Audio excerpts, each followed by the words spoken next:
So happy Wednesday, everyone. You are in the right place, hopefully.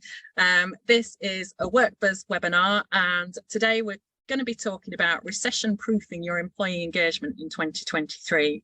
And this comes from insights from our latest ebook, which we will share with you afterwards if you haven't already seen it. But my name is Dawn Smedley. I'm head of culture here at WorkBuzz.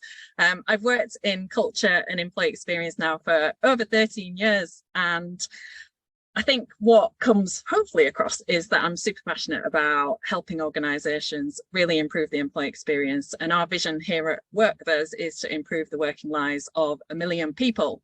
So we're on a mission.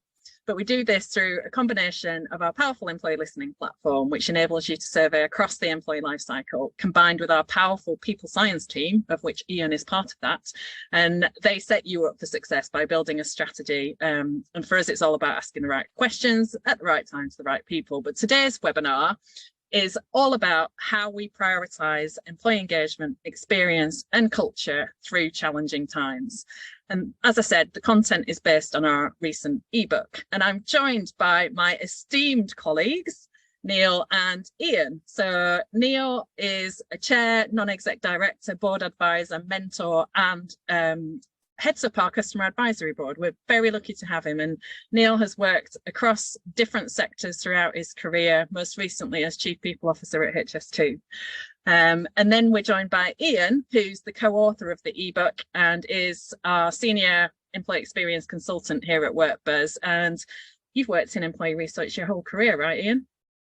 Yeah, around about 28 years now. I usually say a quarter of a century, but that makes me feel very old. So yeah, many years worked in this industry. Yeah.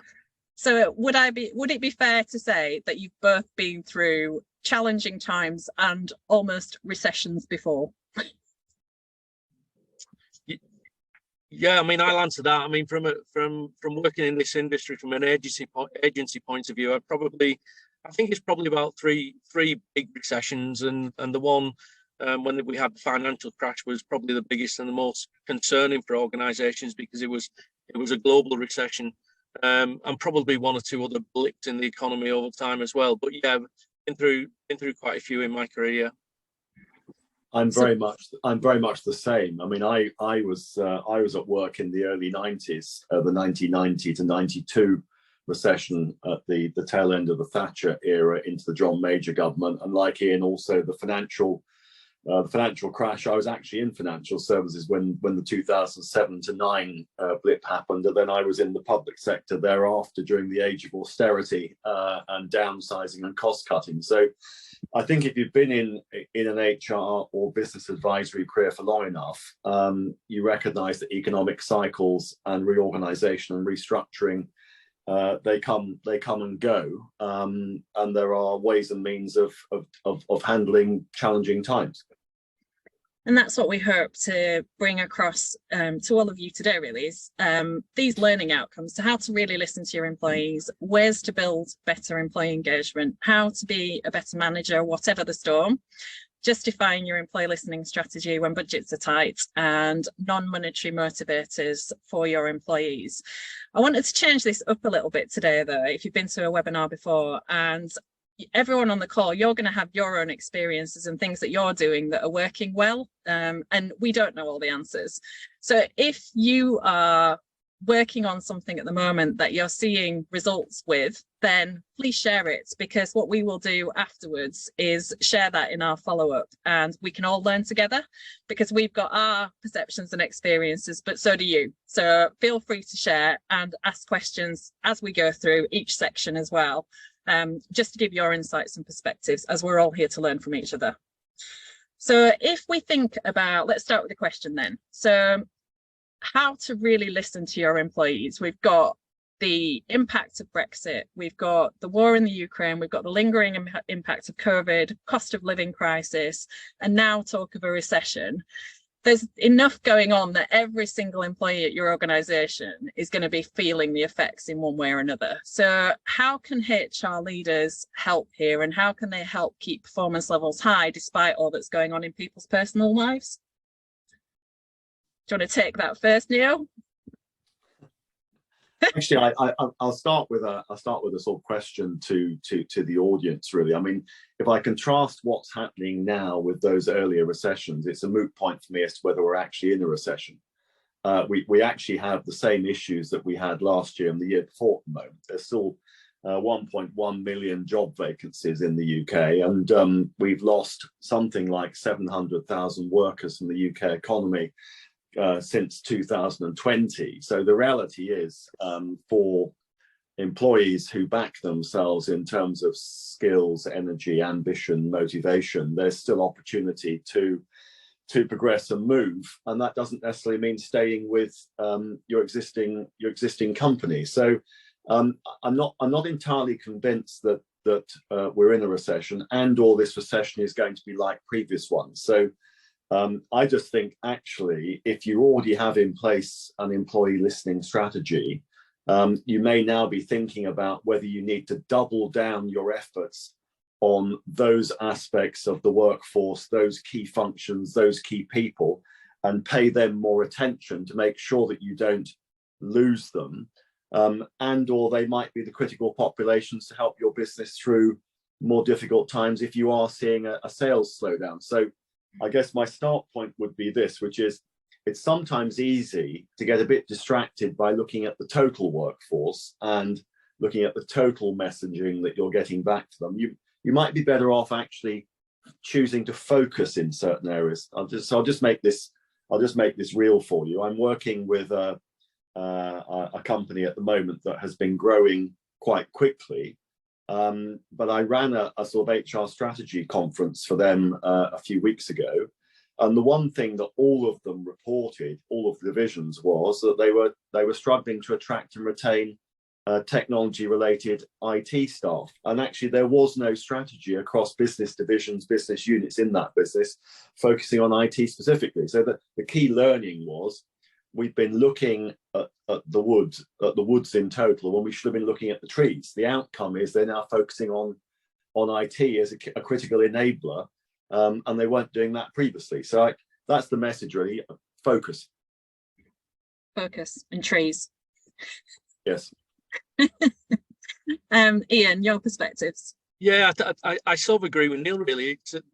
Change has been happening for, I mean, you mentioned Brexit. Brexit is 6 years ago now, and probably even before that, when we were, talking about it for a long time. So change isn't just a result of, a potential recession that's happening now. And I agree with Neil, the signs are that it's going to be nothing like, recessions of the past.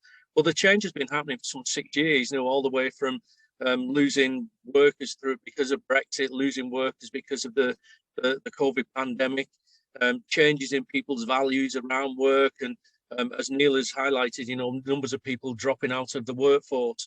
Although I read an article recently about the great unretirement, so people who retired in the pandemic, who thought, yeah, I fancy a change in life, with cost of living going up, they're realizing that their pensions aren't going to cover what they wanted to. So change has been happening. I think the key thing is, for lots of organizations, whether it be a recessionary period or testing times, as when we went through the pandemic, it's much about building resilience into your workforce and creating resilience among individuals, which is really key. And well-being plays a part in that, and making sure that we're looking after people. Engagement levels obviously play a part. If you're engaged and happy in your role and all the rest of it, and all the good things that we all want as employees, you'll face challenges it comes along, and you'll be much more resilient to that to the challenges that come your way. I think the other thing as well is leadership is key, and we're seeing trends in leadership down at the minute, and really that's a result of the effort and energy that leaders were putting into employees in terms of communication and empathy and looking after people, if you like, through that pandemic period. And that appears to be kind of dropping away, and we see that in many of our surveys. So all of those factors play a real part in creating a resilience in employees, so that when potentially bad times come along, they're much more able to cope with them, and they meet that challenge head on and work within the roles. So yes, I kind of agree with Neil. I think it's still a bit of a waiting game to see if this is a full-blown recession that we've seen in the past. But at the moment, you know, it really is about looking after people, if you like, within organisations, so we build that resilience in people. I actually think sometimes, just to add to what Ian said, we perhaps need to think a little bit about the language we use inside our companies to ensure that we persuade people to keep on doing the right things. So, you know, even if we're not in a recession, there is a reality that Ian's pointed out, that all of us are experiencing a cost of living crisis. There's clearly very significant food inflation. We are seeing some societal disruption in terms of rough sleeping being on the increase.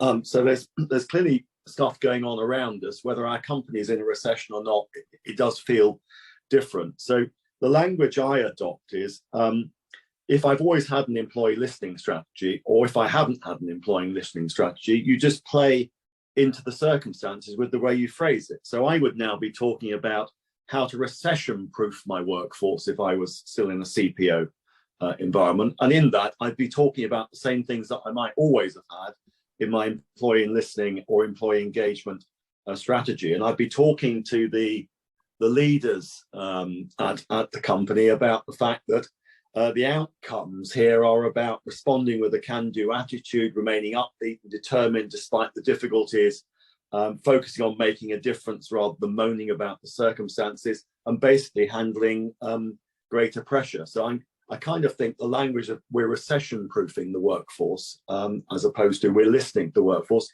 might just be a change of emphasis that helps you justify the continued investment in something when people start looking at costs. I think that's really powerful as well, because I know you know that I'm really passionate about the survey. It should be about things that we have to celebrate. It's an opportunity to bring people together through our culture stories as well. So even asking questions like, what's the best thing about working here, gives you the opportunity to go back and message very differently through the words that you choose, to rally people together, to remind people what they're part of, and to take them on that journey with you. So it's less about the stick, it's more about the carrot, and it's more about that connection to purpose and what brings us to work in the first place. And I think, you know, there's so much research out there at the moment that talks to the lack of connection. And so I think when you listen well and you ask the right questions in the right way with the right intent, then it really enables those stories to come out and for you to leverage those at all levels, from the top all the way through and into that manager population, to kind of really bring out the best of what it means to work for you as an organization as well. So that's kind of one way of thinking about how you listen in a really genuine way through a crisis and through challenging times. Yeah, I also think there's a real need for leaders to step up as well. You know, clear directions, because if you're going through those challenging times, people are looking upwards for clear direction, a clear steer, a flag they can get behind and march behind, and you know, how are you taking us out of this and through this? So that's really important, that you have clear messaging from the top of the organisation. And when I talk about leaders, I'm not necessarily talking about people around the top table. I'm talking about leaders all the way through an organisation at different levels. So how are you steering the boat through these choppy waters? You know, we can, a message we can get behind, and looking for people to take them out of tough times. And Neil, are you going to add something there? Sorry, it looks as if you were going to say something before. I was pondering. I was pondering something. So I think I was just thinking about the two recessions we talked about, the long ago recessions, which felt quite brutal and quite tough in comparison to where we are now. And when I reflect upon what we perhaps didn't do consistently, in my mind mentally, I've got a checklist of things I would do now if we were, you know, in the same level of troubled times and deep recession. And I think that the kind of top tips really around things that lead to higher levels of employee engagement and motivation during challenging times for me would be, give people control over the work. So this is where you delegate, empower, trust, and respect rather than taking it away. Give them self-efficacy. So let them feel fulfilled by the work, which means stretch goals and targets, but clarity around what it is that we're expected to achieve, more focus. The thrill of victory is an incredible motivator in terms of getting things done. And that's where I agree with Ian about celebrating. You do have to communicate a lot more. I think actually when times are tough, there's a tendency to run away and not be sure about what you can explain. But I think you need to communicate more and explain more about how the company is doing, how you're trading, how you're positioned, and be honest with the answers around whether it's tough or not.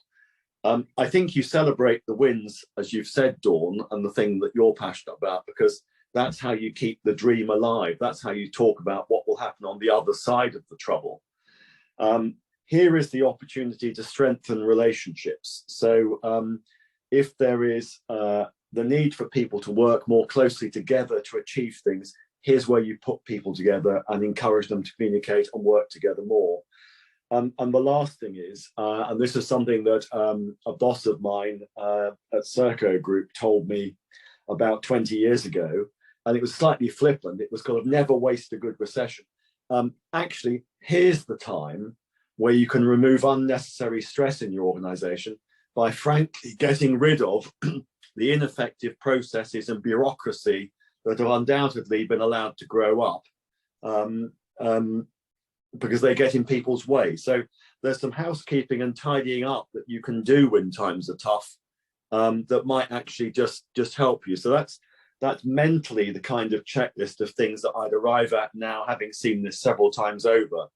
But I didn't enter the previous 1990 recession or 2007 recession with quite that level of clarity. And I think that's now, if we were in a deep recession and I was the CPO of an organization, I'd be thinking, well, there's a checklist. Let's see if I can apply that checklist to my business. Let's see what my senior colleagues think of this. And I think in the ebook, then we talk about things that you can tangibly do as well, which kind of talks to some of those things. So I think, Ian, you touched on well-being, and in the ebook, it talks to all of these 4 things in more detail. But number 4 talks to your point, Neil, about offer interesting and challenging work. Ian, do you want to just summarize the rest quickly? Yeah, I mean, well-being's an interesting one. There's lots of stuff around now where if you think of the COVID period, organizations were well on top of well-being and checking in on people and making sure they had the right equipment to work from home and all that kind of stuff. And people remember that, and all that, as we become more business as usual, some of those check-ins have dropped away from managers and things like that. So people are feeling that well-being is slightly on the wane, as it were. So that's important. If we're going through another tough time, another kind of change, if you like, another kind of period of uncertainty, well-being is important in all sorts of ways. Mental well-being, financial well-being through cost of living crisis, and just making sure people are okay within the roles. I think the humanizing leadership is important. I've mentioned that already. The need to lead people out of tough times and be visible in tough times is important, but in a more human way, where we're empathetic towards how people are feeling, because the first thing people think about, I guess, or most people think about when a recession comes along is my job safe? Simple as that. So how, understanding that people are thinking like that and feeling like that is really, really important, and leaders who understand that people think like that and are empathetic with it and have communication around that is important. And I think I was just going to say on that bit as well, it's about how you can bring the human into the way that you listen to your employees as well through the strategy that you put in place. And again, it comes back to the fact that words matter. So the way that you phrase the questions can really help you unpick both of these things, really, and really demonstrate that intent that you have as an organization. So, we ask questions in our surveys around how would you rate your mental health right now?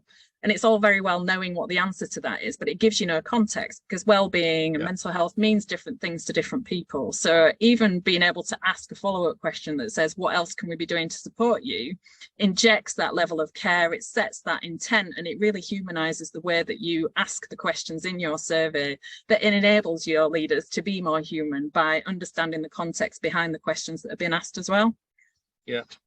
And I think the other thing, and Neil mentioned the valued and appreciated piece, the interest and challenging work is a real interesting one.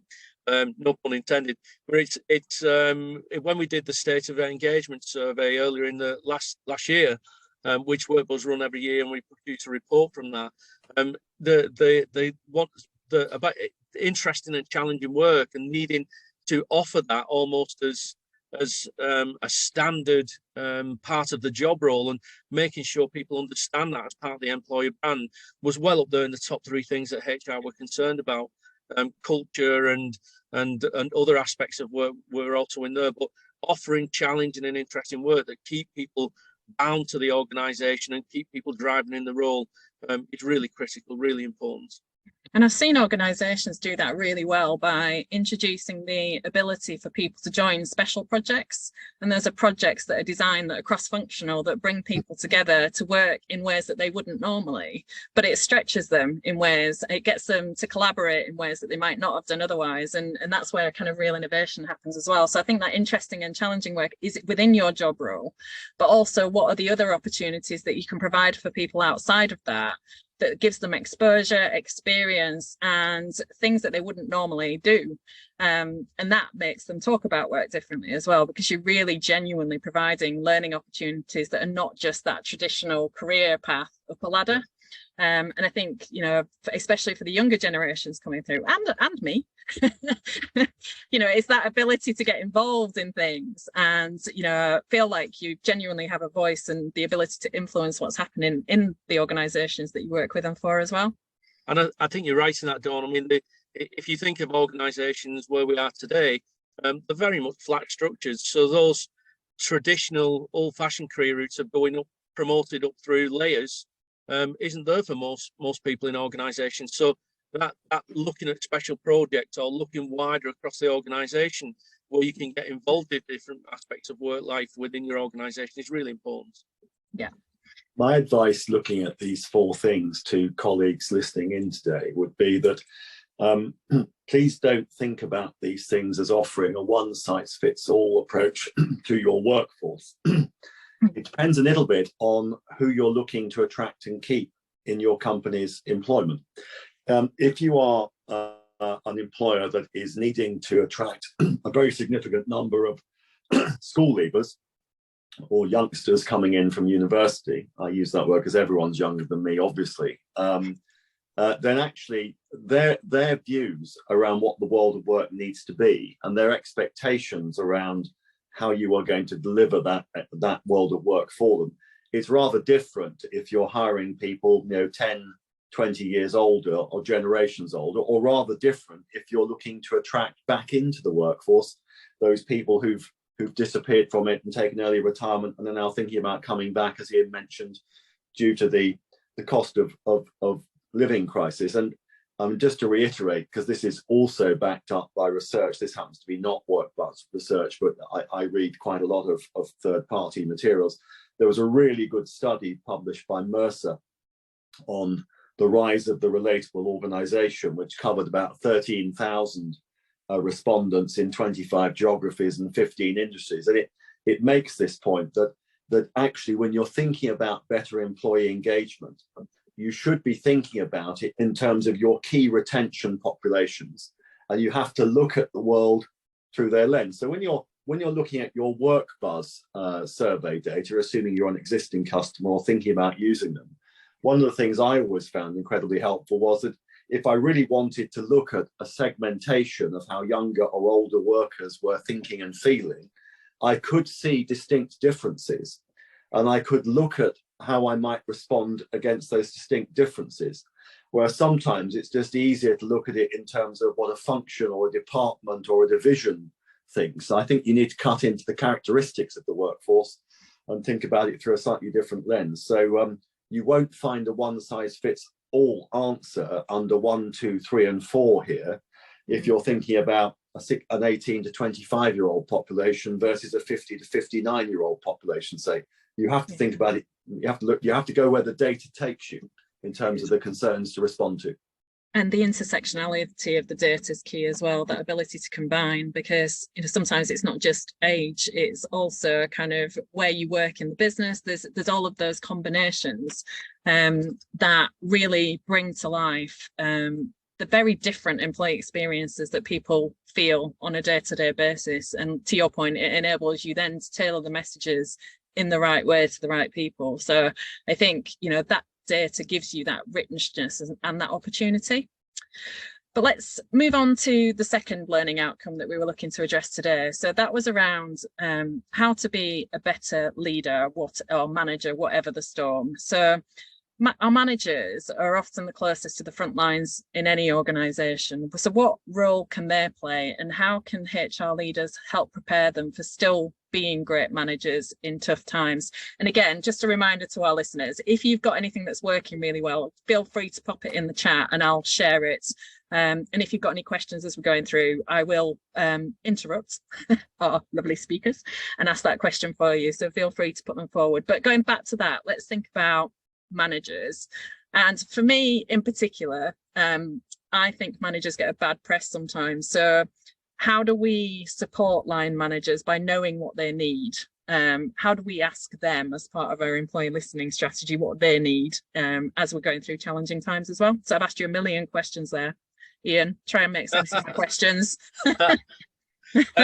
I think they need support in working with employees. We shouldn't forget that, you know, managers of teams are people as well, and they've got the same concerns as employees. And I think as organisations, we sometimes forget that. You know, we task managers with helping people through tough times, and we forget that they're individuals as well. So keeping an eye on managers and making sure they've got the right skills, the right information, the right tools, the right equipment, the right whatever to be able to do the job for people is important. And that's the first thing. You know, without that people manager doing the job, we've lost a battle, as it were. I think we've got to equip them with information, and they need to understand that they've got to communicate. You know, an old quote by Jack Welch, but it's still important that they get that messaging across, whatever that messaging is, that comes down from the top of the organisation and through the organisation, that they continue to communicate. Now, you know, you've still got to strike that balance, I guess, between, in this hybrid world, between over communicating, which we hear a lot of, you know, endless meetings on Zoom or whatever it might be, but balancing that with information that people need, that they need to be able to carry on through a tough time, or they need to be resilient, or they need to do their job well, or whatever it might be. It's about that authentic communication. So supporting them with information, but supporting with the means to be able to communicate well and with colleagues. I think the other thing is that we need to let them set some really smart short-term goals. Managers will need to do that so that they can celebrate quick wins constantly through a tough time. So helping, you know, from an HR point of view, how do you help your managers set those goals within the realms of their own world, if you like, within the realms of their own teams, so that they achieve those goals, they communicate those goals, they recognize people for that, and you're keeping that constant good news process moving and going through the organization. So for me, it's about looking at managers, it's equipping them with the skills, it's the equipping them with the ability and process, and it's the equipping them with the means to be able to communicate and keep people buoyant and achieving as they go through tougher times. I wonder whether all of us might be advised, listening to Ian, to this then reflect on what we mean by manager and where you get the most leverage for focus and attention.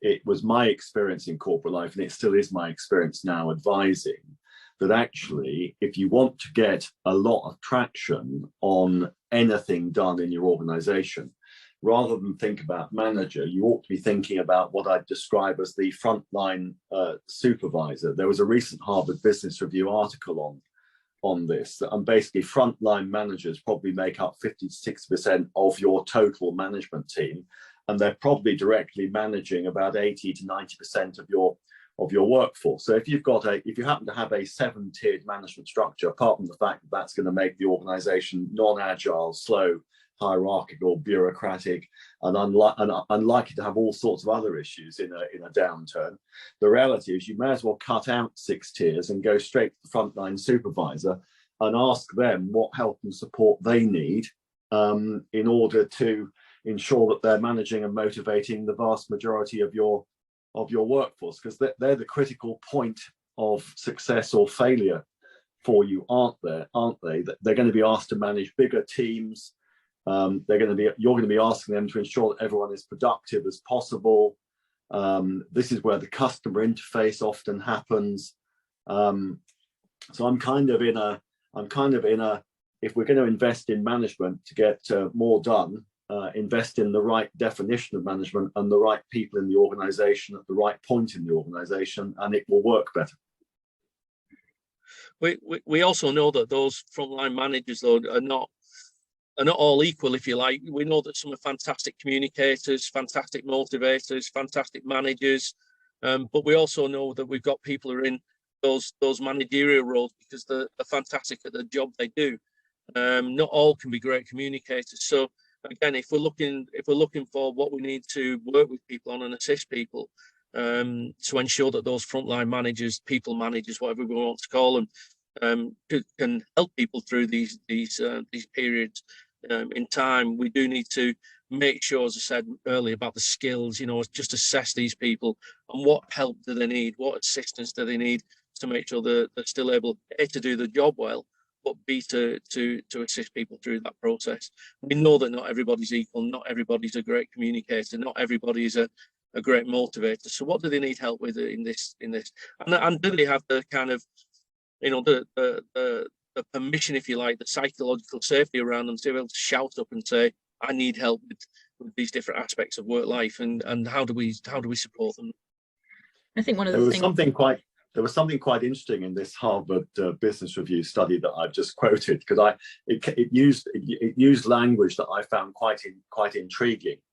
It noted that employees feel more engaged with bosses who are both nice and tough. 68% said that, versus those who are only tough, 9%, or nice, 7%.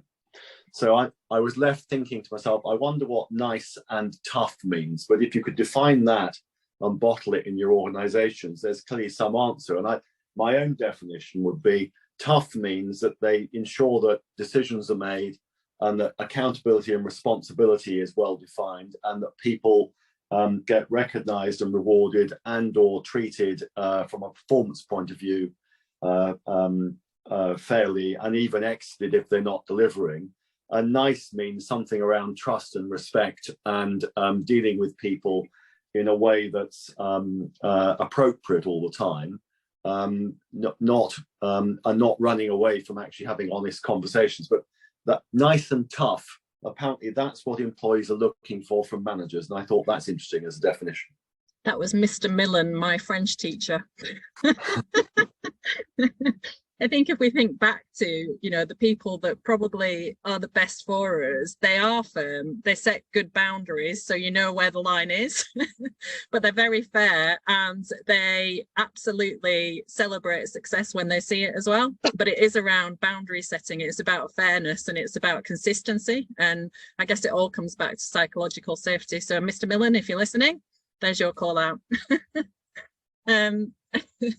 Where was my brain going before I got distracted with Mr. Millen? I was thinking back to WorkBuzz Live, actually, and we had a similar question where people were talking about the role of leaders, and often it comes down to us giving our people leaders the time to be able to do the leadership part of their job well, and often they're time poor because of constraints and the to-do list and everything else that they're juggling with.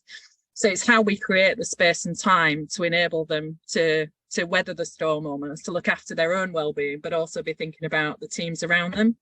And in the ebook, there's a specific section on this as well, but it reinforces what we've just said. It's about how you help the people around you build resilience. It's about being open and clear, and it's about setting goals with clear alignment. So absolutely, without us even having those prompts, I think we came to those points as well.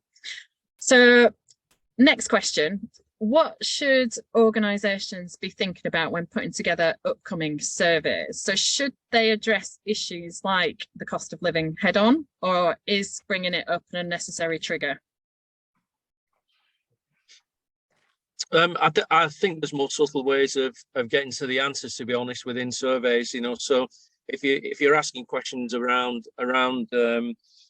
aspect of recession and whatever it might be, you might be asking questions around what's frustrating people at present. So understanding the barriers that are stopping them performing well, for example, is critical in organisations. You know, if you've got worries around recession and cost of living and your own job, whether it's going to stay there, you don't need the headache of stuff that's stopping you doing your job well in the organisation as well.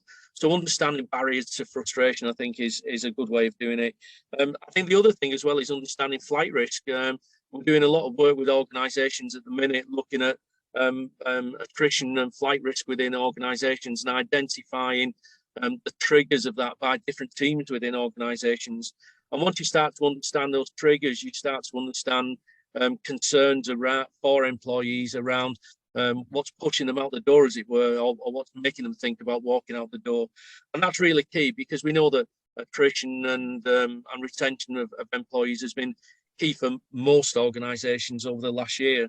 So when you're building questions into surveys around understanding issues around recession and the impact on people, understanding the triggers of why people might walk from your organisation in this period is really key.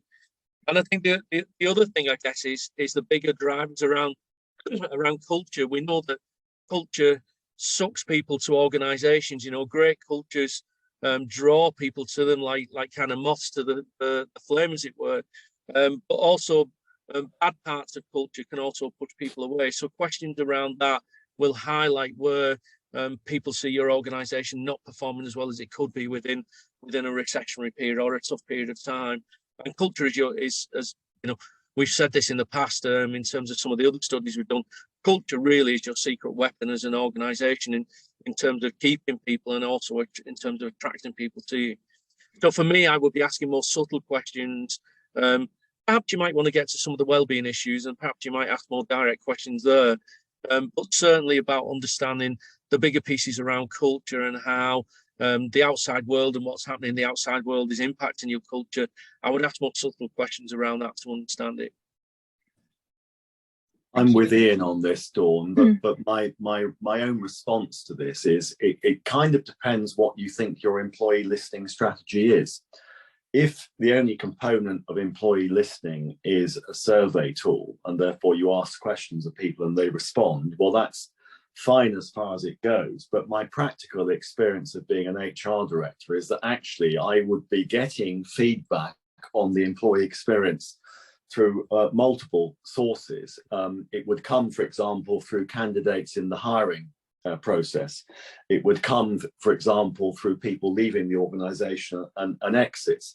If I recognised a trade union, it would come through consultation and dialogue with trade union representatives. It might come through a workplace forum. So when I was in my last Chief People Officer role at HS2, I don't think I'd start by saying, let's ask our people some questions about these issues without being informed from other sources that actually there could potentially be a concern. It's one of the reasons why the survey design, both for exits and onboarding and pulse and kind of annual, they were all in effect designed and worked through using an employee workplace forum to give me some sense of and some agreement that I was asking things that were of general concern to those employees in that workplace. So before you think about what you should be asking, think about your employee listening strategy more broadly. Think about what various sources are telling you, and then frame your survey and questionnaire responses. Would be my kind of practical, pragmatic, lived experience, and keep listening to all the channels, not just one of them. I think that leads and segues nicely into how to justify your employee listening strategy when budgets are tight, because I think what we often talk about at WorkBuzz is you start with the end in mind. What are you trying to solve for, and how do we ask the questions to help you get there? And so when you are going into challenging times, it might be worth just stopping and resetting what that is. You might have had a strategy a couple of years ago, but is there that opportunity to almost reset where you are from an organizational perspective, and the good things that are going to be happening, the bad things that are going to be happening in the next 2 years, and how do you kind of shift that strategy accordingly? So with that in mind, how do organizations justify that need to keep listening you know, through these challenging times and when budgets are going to get challenged? Yeah, I think it's tricky, obviously. I mean, when companies are getting into that kind of cost-cutting mode, I guess, you know, the budgets that they start to look at are the ones that are not essential, and sometimes employee survey budgets kind of fall under that bracket. But for me, over the years, having, as we said right at the beginning, having gone through a couple of recessions or more than that now, you've still got to listen to your employees in good times, you know, when we can congratulate each other and pat each other on the back, and also bad times when we need to understand what people's worries and concerns are, not just about themselves, but about the organisation as a whole. And understanding those worries helps you better design culture to cope with challenging times. It helps you design strategy, and as you reset strategy around challenging times. Where do we need to go? What do we need to do? What do we need to communicate? What do we need to hone in on? That's going to make people feel better about working here at this point in time, and better about how the future looks for them. I think the other thing as well is that there's a danger that if people have had a voice in the past, and we suddenly stop listening to people and cut the budget and cut surveys, that's going to cause real issues for people as well. That voice across the whole of the employee base will disappear, and that contribution to where the organisation is heading will disappear, and that will impact on engagement and impact on all those other factors we talked about earlier as well. So really important to maintain employee voices from the employee's point of view, as much as maintaining that listening programme from the organisation's point of view. Yeah, it's that long-term strategy, isn't it? Yeah, I've always felt that at the one level, intellectually, perhaps from a kind of head argument, there's an ROI on employee engagement. I know WorkBuzz have written on this and have published various things, but you know, you are looking at your employee net promoter score. You can measure productivity. You can certainly track revenue per employee, cost of employee turnover, cost of absenteeism. And I think when you look at making an impact on those metrics, quite a clear return on investment for relatively small outlays on employee listening, employee engagement surveys, you know, is evident, and there's a lot of good case studies and a lot of good academic content are proving that this is the case. So the head argument is there, but I think actually it's the heart argument that we sometimes feel more constrained in putting forward, that we should feel less constrained in putting forward. Everybody wants to work somewhere where it's a great place to work, where there is a buzz to the culture, where it is a happy and productive place, where you don't have Sunday night dread because Monday is a day in the office. And that applies as much as it does to the C-suite and the executive team level as it does to the frontline workers. And there's a lot of evidence to suggest that you don't get to that happy culture state unless you are in a continual dialogue with your colleagues at every level in the organization around how can we make this a better place to be. To me, I think if you have to go down the cold, hard data route, you can do it quite easily. But actually, there's something about inspiration and passion, not perspiration, that most people can connect with. My challenge to myself always, and my challenge to HR directors was always this, which is if I wasn't working in that place and they didn't want to create it, I was in the wrong place and should be somewhere else. So that's probably something that you want to think about yourselves individually in terms of the teams that you sit in, because there are employers out there who would welcome people who want to create and shape that happier place, and you don't have to stick somewhere because it's miserable. Those companies will die anyway. That's prompted a couple of thoughts in my head. I think great minds think alike, because I was thinking about the metrics framework book that we created that helps you think about the linkage between engagement and the metrics like retention and absenteeism. So we'll absolutely share that in follow-up for those that might find that useful. I think the other thing to share is a story actually about a CEO that I worked for in my previous company. And he always said to me that one of the most powerful things he could do when going through challenging times was to try and make sure that he was present at any recognition celebrations that were happening, because he said in those moments he could have come out of the room, there could have been bad results, there could have been really depressing things going on across the organization, but when he stood there and listened to those stories of the difference that the people within that organization were making, then it gave him that boost to say, we've got the right people in the right place doing the right things. And that can be the power of employee surveys, because you can capture those stories through the employee listening piece, and as an executive team read those and realize what makes you who you are as an organization from a culture perspective, through what the best thing about working there, what people's proudest moments are, and use that to fuel your own motivation for why you do what you do as well. So I think there are so many ways that you can really heart and head kind of compellingly build that business case for the importance of your employee listening strategy. The most important thing is you're linking it to the right things, you're doing it for the right reasons, and you're asking the questions with the right intent. Anyway, that's my 2 penneth.